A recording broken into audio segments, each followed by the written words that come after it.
अश्विन मास की पूर्णिमा को हम शरद पूर्णिमा, रास पूर्णिमा, कोजागरी पूर्णिमा के नाम से जानते हैं। ये बहुत बड़ी पूर्णिमा होती है। इस दिन भगवान विष्णु, माता महालक्ष्मी और चंद्रदेव का पूजन होता है। इस दिन खीर जरूर बनाई जाती है। तो शाम के समय शुद्ध होकर के चूल्हे को साफ करके आप खीर बनाएं। खीर के अंदर ड्राई फ्रूट, मेवा और आप केसर और हरी इलायची ज़रूर डालें, मखाने भी ज़रूर डालें। खीर बनाने के बाद में चौकी लगाएं। चौकी के ऊपर भगवान विष्णु, माता महालक्ष्मी को विराजमान करके कलश की स्थापना करने के बाद में धूप, दीप, रोली, मौली, अक्षत, चंदन आदि से यहाँ पर पूजन करें, भोग लगाएं। उसके बाद में चंद्रदेव को अर्घ्य देने के लिए एक लोटा तैयार करेंगे।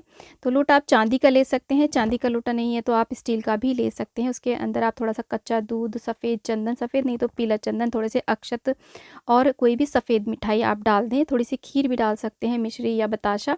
और उसके बाद में अगर सफ़ेद फूल मिल जाए तो वो डालें, नहीं तो ऐसे पीले फूल भी आप डाल सकते हैं। उसके बाद में हम चंद्रदेव के पास में आ जाते हैं, धूप दीप जलाते हैं, चंद्रदेव को अर्घ्य देते हैं जो हमने लोटा तैयार किया है।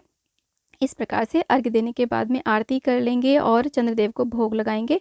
और यहाँ पर चंद्रदेव की आप परिक्रमा जरूर कर लें। अपने स्थान पे गोल गोल घूम करके आप 5-7 परिक्रमाएं कर लें। ओम चंद्रमशे मंत्र का जाप करें। अब देखिए, चंद्रमा की रोशनी में हमें खीर रखनी होती है। तो खीर वैसे तो चांदी के पात्र में रखी जाती है। चांदी का पात्र तो हर किसी के पास नहीं होता है। तो आप जो भी आपके पास बर्तन हो उसमें खीर रख दें। उसके अंदर कोई भी चांदी का सिक्का या आप रिंग डाल दें और उसे ऐसे पूरी रात्रि भर रखे रहने दें। और खीर को आप किसी छलनी से या मलमल के कपड़े से बांध करके चंद्रमा की रोशनी में इसे पूरी रात्रि रखने दें। पूरी रात्रि नहीं रख पा रहे हैं तो जब तक आप जगें 2-3 घंटे तो इसे जरूर रखें। अगले दिन इसे प्रसाद के रूप में जरूर खाएं, परिवार को खिलाएं। ऐसी मान्यता है कि शरद पूर्णिमा की रात को चंद्रमा अपनी 16 कलाओं से परिपूर्ण होकर के पृथ्वी पर अमृत की वर्षा करता है। इसी कारण से इस रात में खुले आसमान के नीचे खीर रखी जाती है ताकि चंद्रमा की अमृतमयी किरणें उसमें मिल सके। अगले दिन इस खीर का सेवन करने से रोगों से मुक्ति मिलती है और शरीर को ऊर्जा प्राप्त होती है।